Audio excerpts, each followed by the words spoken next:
Hear Christ the Lord. Sing choirs of angels, sing in exaltation. Sing all ye citizens of heaven above. Glory to God, glory in the highest. Oh, come let us adore Him. Oh, come let us adore Him. Oh, come let us adore Him, Christ the Lord. Sa ngalan ng Ama, ng Anak, at ng Espiritu Santo. Amen. Sumainyo ang Panginoon. At sumaiyo rin. Mga kapatid, pinagdiriwang natin ngayong araw ang banal na kapistahan ng unang martir ng ating simbahan, si San Esteban. Manalangin tayo sa Kanya, naway tulungan niya tayong manatiling malakas, matatag, at nagtitiwala sa Diyos sa gitna ng ating mga paghihirap, kahit na may mga ibang taong nagdiriwang sa panahon ng Kapaskuhan.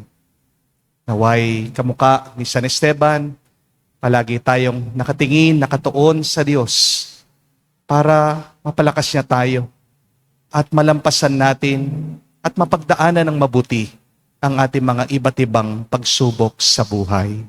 At para tayo'y makitang karapat-dapat, makinabang sa mga banal na misteryo, hilingin natin muli ang awa at pagpapatawad ng Diyos. Inaamin ko Sa makapangyarihang Diyos at sa inyo mga kapatid, na lubha akong nagkasala sa isip, sa salita, sa gawa, at sa aking pagkukulang. Kaya isinasamo ko sa mahal na Birheng Maria, sa lahat ng mga anghel at mga banal, at sa inyo mga kapatid, na ako'y ipanalangin sa Panginoong ating Diyos. kaawaan tayo na makapangyarihang Diyos, patawarin tayo sa ating mga kasalanan, at patnubayan tayo sa buhay na walang hanggan. Amen. Panginoon, kaawaan mo kami. Panginoon, kaawaan mo kami. Kristo, kaawaan mo kami. Kristo, kaawaan mo kami. Panginoon, kaawaan mo kami. Panginoon, kaawaan mo kami. Gloria in excelsis Deo.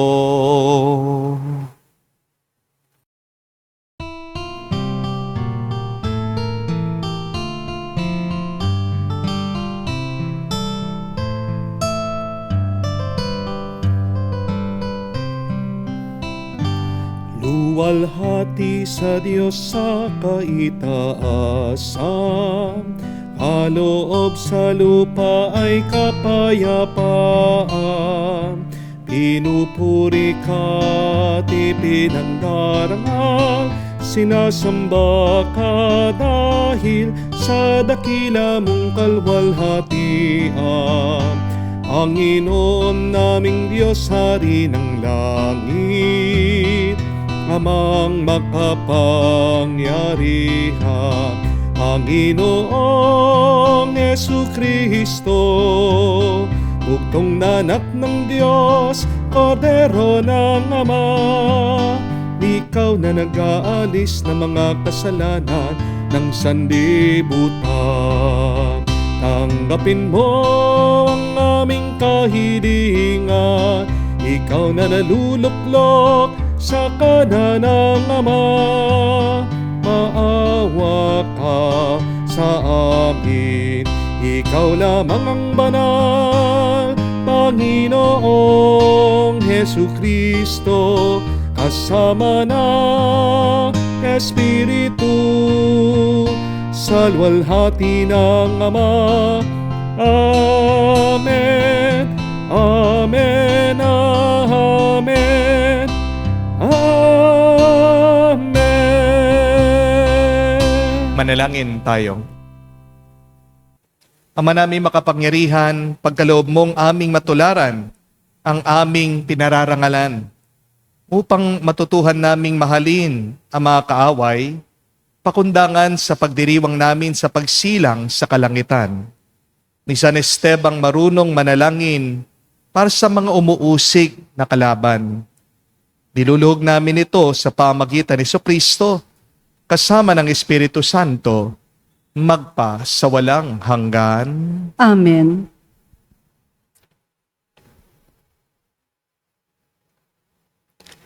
Pagbasa mula sa mga gawa ng mga apostol. Noong mga araw na iyon, pinagpala ng Diyos si Esteban at pinuspos ng kapangyarihan. Ano pat gumawa siya ng maraming himala at kababalaghan sa harapan ng madla. Nakipagtalo sa kanya ang ilang kasapi sa sinagoga ng mga pinalaya na binubuo ng mga Hudyong taga Cirene, taga Alejandria, taga Cilicia, at taga Asya. Ngunit wala silang magawa sa karunungan ni Esteban na kaloob ng Espiritu. Nang marinig ito ng mga bumubuo ng Sanhedrin, sila'y nagngalit dahil sa matinding galit kay Esteban. Ngunit si Esteban, na puspos ng Espiritu Santo, ay tumingin sa langit at nakita ang maningning na liwanag sa paligid ng Diyos at si Jesus na nasa kanyang kanan. Bukas ang kalangitan, sabi niya, at nakikita ko ang anak ng tao na nasa kanan ng Diyos. Tinakpan nila ang kanilang tainga at nagsigawan. Pagkatapos, sabay-sabay silang dumaluhong sa kanya. Kinaladkad nila si Esteban hanggang sa labas ng lungsod upang batuhin. Hinubad ng mga saksi ang kanilang mga kasuotan at iniwan sa isang binatang nagngangalang Saulo. At pinagbabato nila si Esteban na nananalangin naman ng ganito, Panginoong Jesus, tanggapin mo ang aking espiritu. Ang salita ng Diyos. Salamat sa Diyos. Poon sa mga kamay mo, habilin ko ang buhay ko. Poon sa mga kamay mo, habilin ko ang buhay ko. Tanging kublihin ko, ako ay ingatan, tagapagtanggol ko't aking kaligtasan, tagapagtanggol ko at aking kanlungan, ayon sa sabi mo, ako'y patnubayan. Poon sa mga kamay mo, habilin ko ang buhay ko. Sa mga kamay mo, habilin ko'y buhay ko, tagapagligtas kong tapat at totoo. Magbubuni ako, magsasayang tunay sa iyong pag-ibig na walang katapusan. Poon sa mga kamay mo, habilin ko ang buhay ko. Laban sa kaaway ay ipagtatanggol mo at sa umuusig sa sinumang tao. Itong iyong lingkod, sana ay lingapin. Ingatan mo ako't iyong pagpalain. Iligtas mo ako at iyong sagipin, tanda ng pag-ibig na di nagmamaliw. Poon sa mga kamay mo, habilin ko ang buhay ko.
Sa Diyos, nagliwanag tayo, ang pinagpalang totoo, sa ngalan niya'y naparito. Aleluya, aleluya. Sumainyo ang Panginoon. At sumaiyo rin. Ang mabuting balita ng Panginoon ayon kay San Mateo. Papuri sa iyo, Panginoon. Nung panong yun, sinabi ni Jesus sa kanyang mga alagad, "Mag-ingat kayo sapagkat may mga taong magkakanulo sa inyo sa mga hukuman at hahagupitin nila kayo sa mga sinagoga. Dahil sa akin, ihaharap kayo sa mga gobernador at sa mga hari, at magpapatotoo kayo sa harapan nila at sa mga hentil. Kapag nililitis na kayo, huwag kayong mabalisa tungkol sa sasabihin ninyo o kung paano ninyo sasabihin. Pagdating ng oras, ito'y ipagkakaloob sa inyo, sapagkat hindi kayo ang magsasalita, kundi ang Espiritu ng inyong Ama ang magsasalita sa pamamagitan ninyo. Ipagkakanulo ng kapatid ang kanyang kapatid upang ipapatay. Gayon din ang gagawin ng ama sa kanyang anak.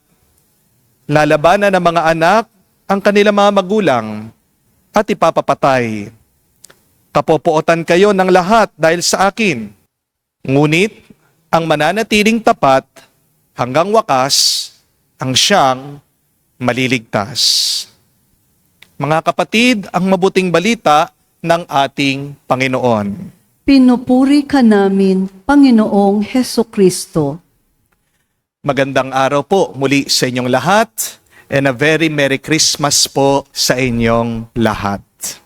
Meron pong isang kwento tungkol sa isang pamilya na sobrang hirap po nila, wala silang pera at gutom na gutom po sila. Magpapasko pa naman, kaya wala po silang choice. Ano ang kanilang ginawa? Nakita po nila yung damo sa tabi ng daan. At ito po yung kanilang kinain.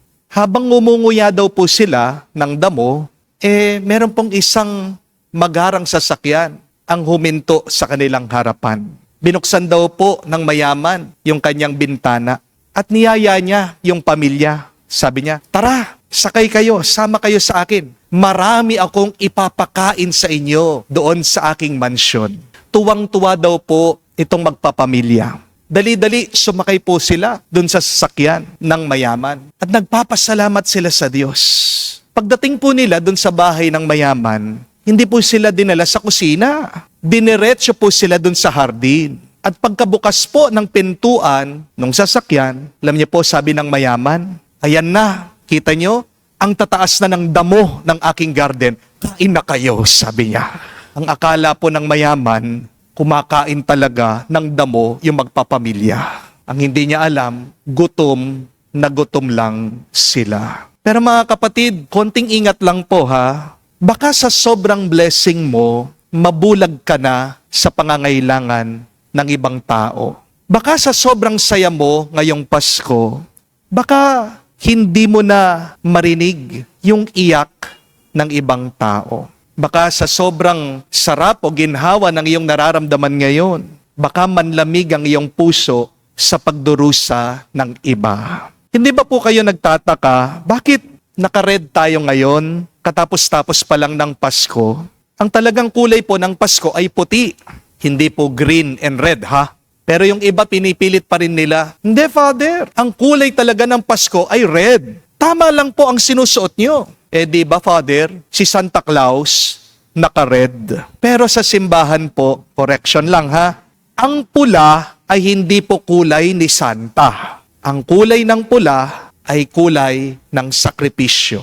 Ang pula ay kulay ng dugo na galing sa mga martir na nag-alay ng kanilang buhay. Pagkatapos po ng masayang Pasko, pinagdiriwan natin ngayon ang kamatayan ng unang martir ng simbahan, si San Esteban. Ang tanong, bakit?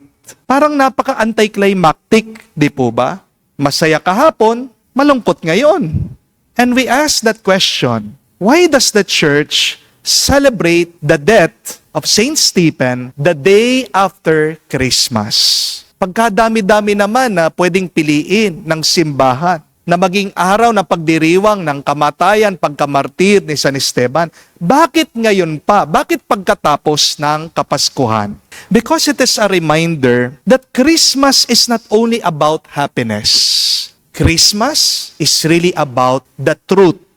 Christmas is about the Emmanuel, the God with us. And when we say God with us, He is a God with not only the joyful, but also the sorrowful. And if God is with us, He is with us not only in our smiles, in our laughs, but also in our pains and in our brokenheartedness. Remember that Christmas does not remove suffering, but it reveals a God who enters our suffering.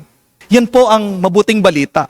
Oo, hindi inaalis ng Pasko ang ating mga paghihirap, pagdurusa at pagsubok. Pero dahil sa Pasko, merong isang Diyos na pumasok at kasama na natin sa ating mga problema, pagsubok at paghihirap. Kaya ngayong araw, the church reminds us, even if everyone is celebrating, many are still hurting. Ngayon pong Pasko, wag nating kalimutan yan. Marami pong mga pamilya ang nagluluksa dahil namatayan sila ng kanilang minamahal. Maraming pasyente ang nasa hospital.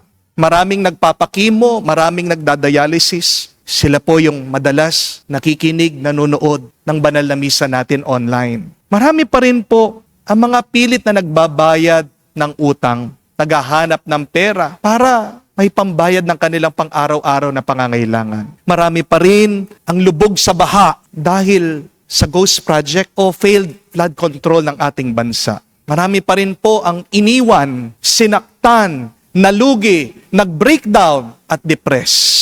May kaibigan nga po ako kung kailan Pasko, doon nalaman nila na may cervical cancer yung kapatid niya. Wala pong warning, wala po signal. Tanghirap pong i-comfort, no? Yung mga ganitong klaseng tao na may pinagdadaan ng lungkot sa gitna ng masayang Pasko. Hindi ko rin po makalimutan ng mga nakaraang Pasko. Meron pong magulang na lumapit sa akin. May dala-dala pong supot. Nandoon sa loob yung fetus, yung kanilang anak. Sobrang lungkot nila kasi ang tagal na po nilang sinusubukang mag-conceive. Nagkaroon nga, nakuna naman itong nanay. Ang sabi po ng dalawa, kahapon, nung Pasko, Father, ang saya-saya namin. Pero ngayon, umiiyak na kami. At wag din po nating kalimutan, marami pa rin po ang mga pilit na bumabangon sa kanilang buhay. Ang mga taong gutom dahil sa gera doon sa Ukraine, sa Middle East, sa Palestine. Yung mga kapatid nating nasalanta ng bagyo doon sa Cebu, sa Visayas. Habang nagdidiwang ang mundo dahil sa Pasko, marami pa rin ang nagdurusa dahil sa gulo. Mga kapatid, sana hindi maging hadlang ang ating tuwa para maalaala natin, ipagdasal natin ang mga kapatid nating nahihirapan. Kaya nga, naisip ng ating simbahan, ilagay ang kapistahan ni San Esteban pagkatapos mismo ng Kapaskuhan. Hindi lang para maalaala natin ang mga nahihirapan, pero para humugot tayo ng lakas at halimbawa sa Kanya. Kasi kahit na siya'y nahirapan at pinahirapan ng iba, nanatili pa rin siyang malakas, matatag dahil sa kanyang pananampalataya sa Diyos. Saint Stephen showed us, faith does not remove your trials, but faith gives us strength to endure our trials. Hindi po namatay si San Esteban dahil siya'y mahina, namatay siya dahil tapat siya. Pinatay si San Esteban sa pamamagitan ng pagbabato. Pero hindi tinibag ng bato ang kanyang matatag na pananalig sa Diyos. Sana ganyan din tayo. Yes, life will not always be comfortable. And yet, when life becomes easy, do not forget to be compassionate. Do not forget to be sensitive to others. Minsan, kapag okay tayo, diyan nawawala ang malasakit natin sa ibang tao. Pero kapag tayo naman ang nasasaktan, gusto natin tayo'y damayan. Di po ba? Saint Stephen tells us, faith is not for the perfect. Faith is for the wounded. Faith is for the grieving, the discouraged, the confused. Ang pananampalataya ay para doon sa mga hindi na nila kaya, pero kumakapit pa rin sila. Ang mabuting balita ay may Diyos pa rin tayo kasama natin, anuman ang paghihirap natin. Yan po ang ibig sabihin ng Emmanuel. God is with us. God is in your joys and in your pains. Hindi lang siya Emmanuel kapag masaya ka. Hindi lang siya Emmanuel habang may handa ka, may bonus ka, may regalo ka. Emmanuel siya kapag umiiyak ka. Emmanuel siya kapag nililibing mo ang minamahal mo. Emmanuel siya kapag ikaw ay nasa chemo room, sa dialysis room. Emmanuel siya kapag nag-aalala ka sa iyong mga problema. Emmanuel siya kapag ikaw ay nako-homesick at malayo sa iyong mga pamilya. God with us means that God sits with you while you have tears, and yet He helps you to go back to joy. Makakalimutan man tayo ng ibang tao, pero ang Diyos, hindi Kanya makakalimutan. Kung kayo po ay pumunta dito sa simbahan, may bitbit kayong lungkot, kung kayo'y pagod na, kung iba yung Pasko mo ngayon, hindi makulay, hindi masaya, ito ang mabuting balita, kapatid. Sinasabi ng Diyos sa iyo, nandito ako kasama mo. Hindi kita iiwan hanggang ang iyong mga luha ay maging tuwa. Hindi pinangako ng Diyos na mawawala agad ang ating mga sakit, pero ang pinapangako ng Diyos sa atin ay hindi ka dadaan sa iyong mga sakit na nag-iisa. Tandaan niyo po yan. Ngayahin natin si San Esteban. Nung pinagbabato siya, noong nahihirapan siya, anong ginawa niya? Tumingala siya. Tumingin daw siya sa langit. At doon niya nakita ang ating Panginoong Hesukristo. Nakaupo sa trono. Siya'y hinihintay. Mga kapatid, oo, hindi man natin gusto ang mga problema. Sino bang may gusto sa atin sa sakit? Wala. Wala din sa atin ang natutuwa kapag tayo nalulungkot. Pero kung hindi tayo bibitaw sa Diyos, matatapos ang ating kwento sa tagumpay. Kung may bigat kang daladala ngayon, kung may lungkot ka ngayong Pasko, kung may pagod sa iyong puso, nariyan si San Esteban, nagdarasal at nagpapaalala sa iyo na ang iyong pagdurusa ay may katapusan din. Palalakasin ka ng iyong pananampalataya at itatayo ka ng iyong pag-asa. Ang ating Emmanuel ay hindi ka iiwan kailanman. Ito po ang ating pasalamatan, itong ating papurihan sa ating Diyos na mabuti at mapagmahal ngayon at magpakailanman. Amen. Amen. Tumayo po tayo. Alay po natin ngayon sa Diyos ang ating mga dasal at panalangin at ating sabihin, Panginoon, dinggin mo kami. Panginoon, dinggin mo kami. Tulad ni San Esteban, naway maihatid natin ang kagalakan ng pagkakatawang tao ng Diyos kahit sa gitna ng mga pagsubok at pag-uusig na nararanasan natin araw-araw. Manalangin tayo sa Panginoon. Panginoon, dinggin mo kami. Ang mga pinuno ng pamahalaan naway makita ang pasasalamat sa pagsilang ni Jesus sa pamamagitan ng kanilang pagsisikap na itaguyod at igalang ang buhay at dangal ng tao. Manalangin tayo sa Panginoon. Panginoon, dinggin mo kami. Tulad ni San Esteban, naway pagkalooban tayo ng biyaya at lakas na maging matatag sa pananampalataya hanggang sa wakas. Manalangin tayo sa Panginoon. Panginoon, dinggin mo kami. Sa katahimikan po ng ating puso, banggitin natin, sabihin natin sa Diyos ang ating mga personal na pangangailangan. Ama ng kaluwalhatian at kapangyarihan, sa pamagitan ng mga panalangin ni San Esteban, ipagkaloob mo nawa ang mga kahilingan dinudulog namin sa iyo sa pamagitan ni Kristo, aming Panginoon. Amen.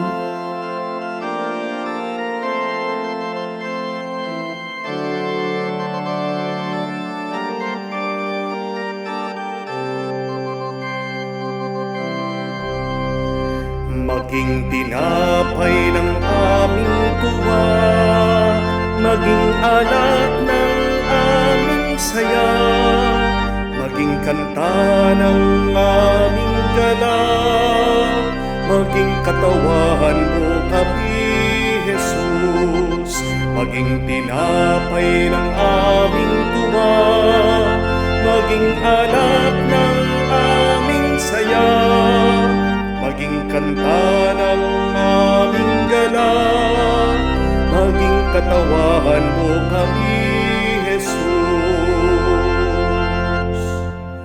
Sa'yo, Panginoon, kami nag-aalay, tinapay ng sakit, hapdi at lungkot, tinapay ng pagod, tinapay ng bigat, gawin mo ng tinapay ng tuwa, maging tinapay ng aming tuwa, maging alak ng aming saya, maging kanta ng aming galang, maging katawan mo kami, Jesus, maging tinapay ng aming tuwa, maging alak ng aming saya, maging kanta ng aming galang, maging katawan mo kami, Jesus. Manalangin kayo mga kapatid, para ang ating mapaghahain ay kalugdan ng Diyos amang makapangyarihan. Tanggapin nawa ng Panginoon itong paghahain sa iyong mga kamay, sa kapurihan niya at karangalan, sa ating kapakinabangan at sa buong sambayanan niyang banal.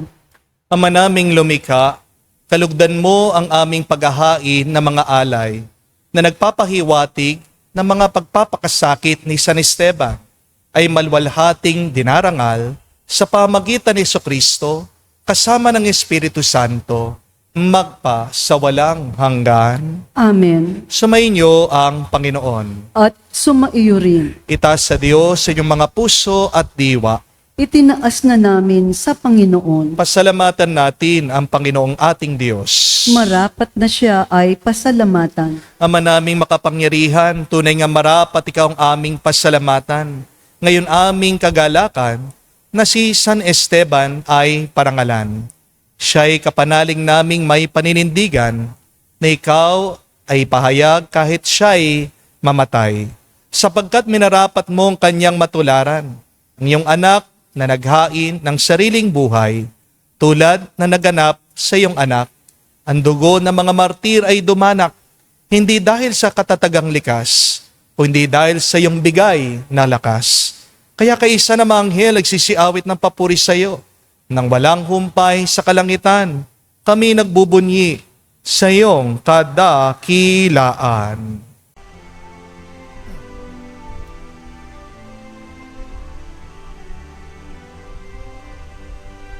Santo, Santo, Santo, Panginoong Diyos ng mga hukbo, napupuno ang langit at lupa ng kadakilaan mo.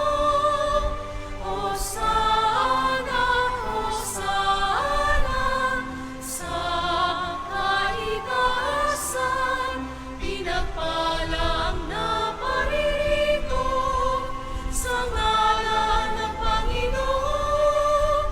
Hosana, Hosana, sa kaitaasan.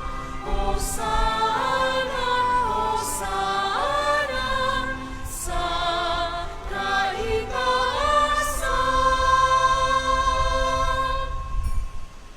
Ama naming banal, ikaw ang bukal ng tanang kabanalan, kaya't sa pamagitan ng iyong Espiritu, gawin mong banal ang mga kaloob na ito, upang para sa amin, maging katawan at tugo ng aming Panginoong Heso Kristo.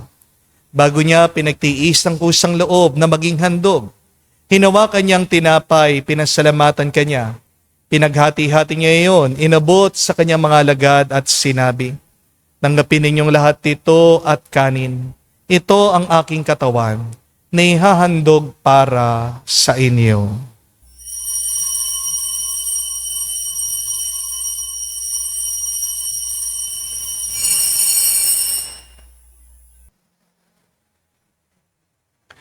Gayon din naman, nung matapos ang hapunan, hinawakan niya ang kalis. Muli kanyang pinasalamatan. Nabot niyang kalis sa kanyang malagad at sinabi, "Tanggapin ninyong lahat ito at inumin. Ito ang kalis ng aking dugo, ng bago at walang hanggang tipan. Ang aking dugo na ibubuhos para sa inyo at para sa lahat, sa ipagpapatawad na mga kasalanan. Gawin ninyo ito sa pag-alaala sa akin."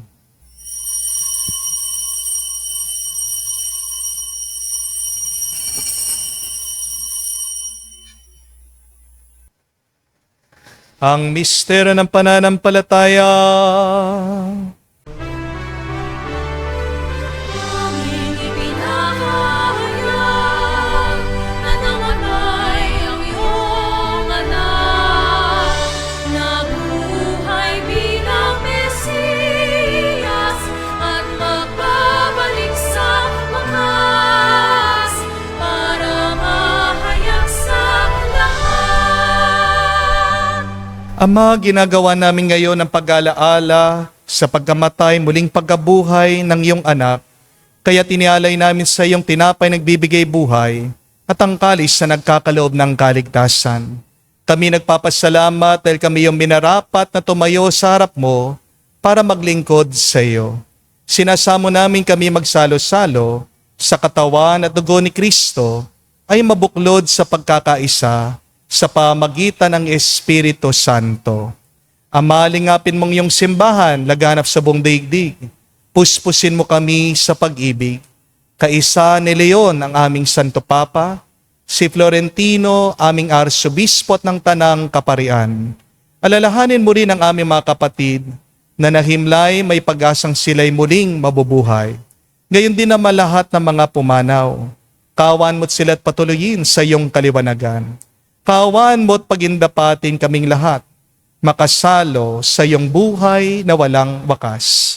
Kaisa na mahal na Birhen Maria, Ina ng Diyos. Kaisa ni San Jose, ang kanyang malwalhating esposo. Kaisa na mga apostol, lahat ng mga banal na namuhay dito sa daigdig na kalugod-lugod sa iyo. May pagdiwang nawa namin ang pagpupuri sa ikararangal mo sa pamagitan ng iyong anak, aming Panginoong Heso Kristo. Sa pamamagitan ni Kristo, kasama niya at sa Kanya, ang lahat ng parangal at papuri ay sa iyo, Diyos Ama, makapangyarihan, kasama ng Espiritu Santo, magpasawalang hanggan. Amen, amen, amen, amen, amen,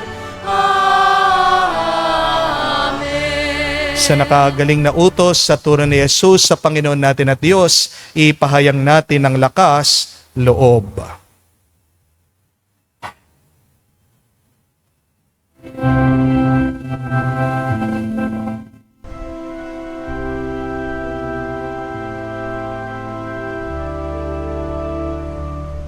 Ama namin, sumasalangit ka, sambahin ang ngalan mo, mapasa amin ang kaharian mo,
Hinihiling namin kami adya sa lahat ng masama, pagkalooban ng kapayapaan araw-araw, iligtas sa kasalanan, ilayo sa lahat ng kapamakan, samantalang aming pinanabikan ang dakilang araw ng pagpapahayag ng tagapagligtas naming si Hesu Kristo. Sapagkat iyo ang kaharian at ang kapangyarihan at ang kapurihan magpakailanman. Amen. Panginoong Yesu Kristo, sinabi mo sa mga apostol, kapayapaan ang iniwan ko sa inyo, ang aking kapayapaan binibigay ko sa inyo. Tungayan mong aming pananampalataya at huwag ang aming pagkakasala. Pagkalooban mo kami ng kapayapaan at pagkakaisa ayon sa iyong kalooban. Kasama ng Espiritu Santo, magpa sa walang hanggan. Amen. Kapayapaan ng Panginoon ay laging sumainyo. At sumaiyo rin. Magbigayan po tayo ng kapayapaan sa bawat isa. Peace with you po. Kapayapaan po sa inyong lahat.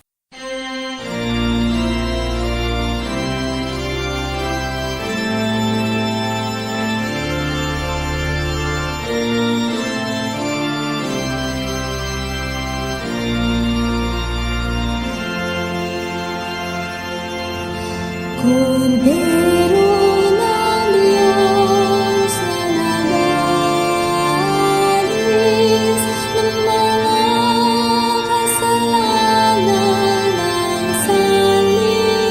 sanlibutan, maawa ka sa amin, maawa ka sa amin. Kordero ng Diyos na nagalis ng mga kasalanan ng sanlibutan, maawa ka sa amin. Kordero ng Diyos na nagalis ng mga kasalanan ng sanlibutan, ipagkaloob mo sa amin ang kapayapaan.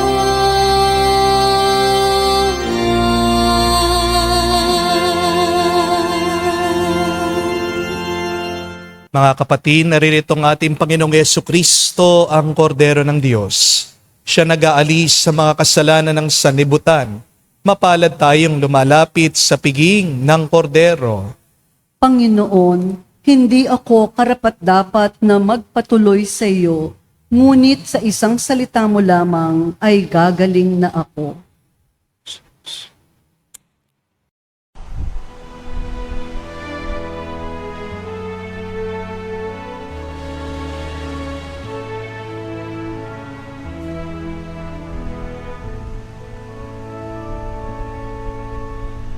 Silent night, holy night, all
Manalangin tayo.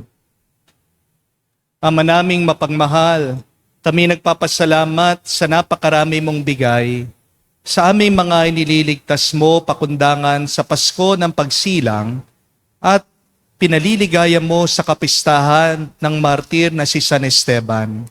Sa pamagitan din ni Jesucristo kasama ng Espiritu Santo, magpa sa walang hanggan. Amen. Muli po ang tanong, bakit pinagdiriwang natin ang kamatayan ni San Esteban pagkatapos pa lang ng masayang Kapaskuhan? Dahil hindi natin inaalala ang kanyang kamatayan. Ang inaalala natin ay ang kanyang pagsilang sa buhay na walang hanggan. Ang taong tapat, ang taong banal, ang taong mapagkumbaba at masunurin sa Diyos ay hindi talaga namamatay. Siya ay nabubuhay sa magpa sa walang hanggan. Oo, may lungkot pag may nawawala dito sa mundo. Pero meron naman malaking tuwa sa kalangitan. Kung ang taong nasawi ay isang taong masunurin sa kagustuhan ng Diyos. Pero pinapaalala ng ating simbahan, sa gitna ng ating kasiyahan, ng ating mga pagdiriwang, sana tayo'y maging sensitibo sa nararanasan ng ating mga kapatid ng ibang tao. Kaya po, ang aking assignment sa inyo, sana marunong kayong makinig at mangmusta naman sa iba. Yung mga pangiti-ngiti, hindi nyo alam may tinatagong malalim na lungkot.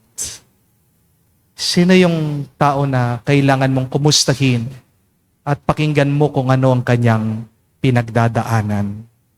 Mas maganda, alalahanin natin yung mga nahihirapan, yung mga nakalimutan, ang mga matatanda sa Home for the Aged, ang mga bata na iniwan sa ampunan, ang mga kapatid natin nakakulong, ang mga kababayan natin na lugmok pa rin, pilit na bumabangon dahil sa baha.